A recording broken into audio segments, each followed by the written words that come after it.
Hi everyone, and welcome back to another episode of Star Wars Out of the Box. This is a very special episode because after today we're officially retiring this crate of old Star Wars toys, books and memorabilia that I've been looking into for all these weeks. But don't worry, after this I still have plenty of other items to look at. For example, the Lego sets on the shelf behind me here.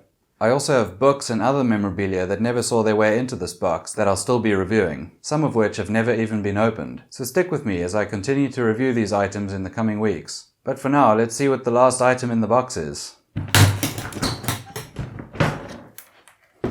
It seems I've jumped the gun, and there are a couple of honorable mentions I need to make first. I have these Yoda and Chewbacca heads, which are on a hinge that opens.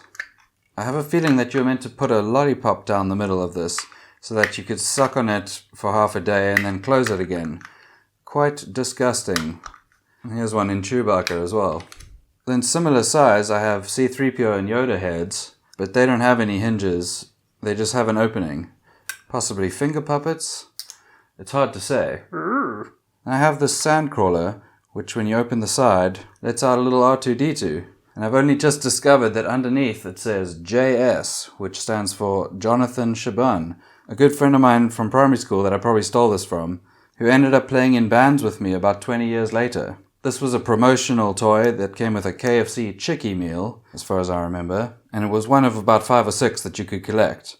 There was also an AT-AT, an AT-ST, and an interesting Vader helmet that, as you pressed in with your thumb, the helmet would spin around and the gravity would pull it open and you could see inside to Vader's scarred face and head. I wish I had that one. Then I also have a number of little bits and bobs from the Star Wars Micro Machines non-transforming playsets. I mentioned in the Rebel Pilot / Hoth episode that I used to have the Hoth base.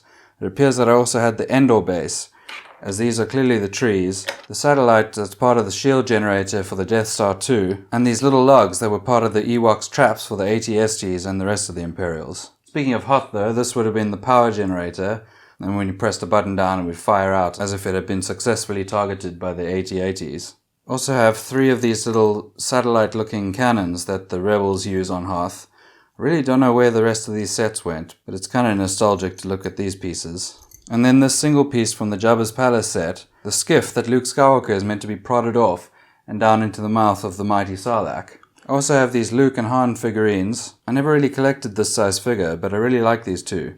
They're almost fully opposable. Han's got his classic blaster, which can also fit into the holster on his hip. He's got his comms in his ear, meaning this is probably from the scene where he and Luke are battling TIE fighters in the Millennium Falcon. We have Luke from the end of A New Hope. He's in his yellow jacket. He's just been given his medal. One of only 2 medals handed out that day.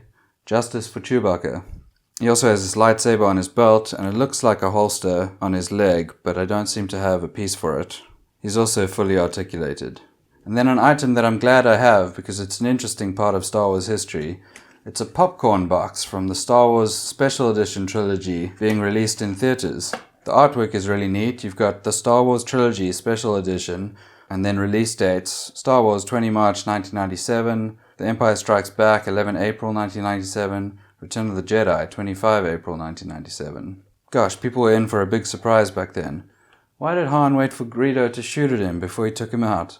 And then on the other side, X-Wing Squadron, Incom T-65B. And if that means something to you, please leave it down in the comments below. I don't believe this was ever actually used for popcorn. No, and I'm glad. But the moment of truth, the very last item that I'm going to be reviewing today. It's the Star Wars Micro Machines Royal Guard Transforming Playset. That's right, it's my Star Wars Micro Machines Royal Guard Transforming Playset, and how appropriate that the very last item in the box should be the head that displays the very last scenes in the entire Star Wars saga, or at least what would be the Star Wars saga for another 15 years until The Phantom Menace was released. Much like Boba Fett back then, I feel like the Royal Guard gets cool points for being mysterious. I don't believe they have any lines in the original trilogy, but rather stand there strong and silent protecting the Emperor, with what looks like a single Cylon eye from Battlestar Galactica. But enough about the appearance, let's open it up. As with all the sets, we reveal a number of characters and ships and scenes from the film, in this case 1983's Return of the Jedi. We have an Imperial Officer, 2 Royal Guards with their staffs, a Luke Skywalker with green lightsaber drawn, Darth Vader with lightsaber drawn, and of course the Emperor in his throne. And if you ask me, that's good. This set also comes with one of the best Star Wars Micro Machine vehicles, the Emperor's Imperial Shuttle with folding wings. And that seems like as good a place as any to start with the set. You can push out the back here to reveal a launching bay. And then if you put the Imperial Shuttle on this little space, push on this lever, it actually rises up and the wings fold out as if it's taking off or landing. The throne room also has an extendable floor, and if you place the Emperor and his throne into the back of the throne room here, then when you bring the floor out, it does a very Emperor-like turn and reveal. It's kind of like The Voice. You're hot and you're cold, yes, then you know. I love it. Ink, ink. I want you on my team. Team Palpatine. Just Palpatine. I'm afraid the other teams will be quite unsuccessful.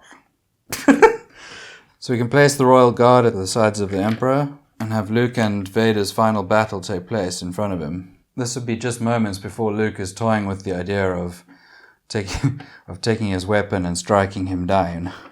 Another cool feature is that if you close this floor and send Palpatine back towards the window, you can have Luke there too, and by rotating this disc on the back, you can reveal that his friends have indeed been caught in the Emperor's trap out in space. However, the coolest feature of all is the culmination of all three films leading up to this moment of Anakin, or Darth Vader, finding redemption in saving his son and killing the Emperor. He doesn't come out of his little chair, so you kind of have to throw him, throne and all. No!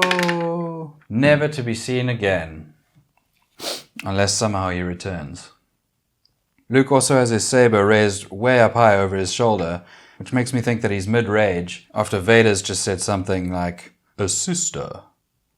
Obi-Wan did well to hide her from me. If you won't be turned, perhaps she will." And then we get Berserker Luke. No! The other feature that they seem to punt on the box is this exploding reactor core. According to the box, if we spin this over here, and then press that, boom! Reactor core spins and blasts open. I mean, that you really have to be quick. Nah, it's rubbish.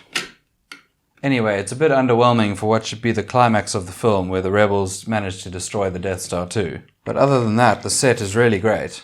And speaking of, it's been really great looking at all these items that I've been keeping in storage for all these years. I've really enjoyed reviewing them for you week by week, and I hope that you'll stick with me as I continue to review other toys, books, and memorabilia in the weeks to come. That's my Star Wars Micro Machines Royal Guard Transforming Playset. Thank you so much for watching this video. If you did enjoy it, please give it a like, subscribe, and hit that bell for notifications. And also, now that I've finished reviewing all of these heads, why not let me know in the comments below which one was your favorite? Until next time, I'm Dill Streep. Goodbye. For example, the Lego sets on the shelf there behind me. Behind me there.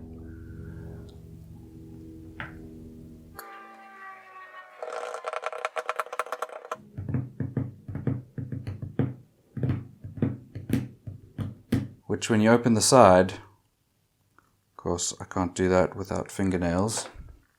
83 to 96. So then we're on 89. 83, 99. So 6. I don't believe that they have any lines in the original trilogy. But can I not say trilogy anymore? Trilogy. I'm afraid the other teams will be quite unsuccessful. That sounds more like Mr. Bean. Everything has gone according to my plans. Oh, I'm afraid the space station will be quite operational. It's a hard voice to do. And Vader can toss him off. Can toss him.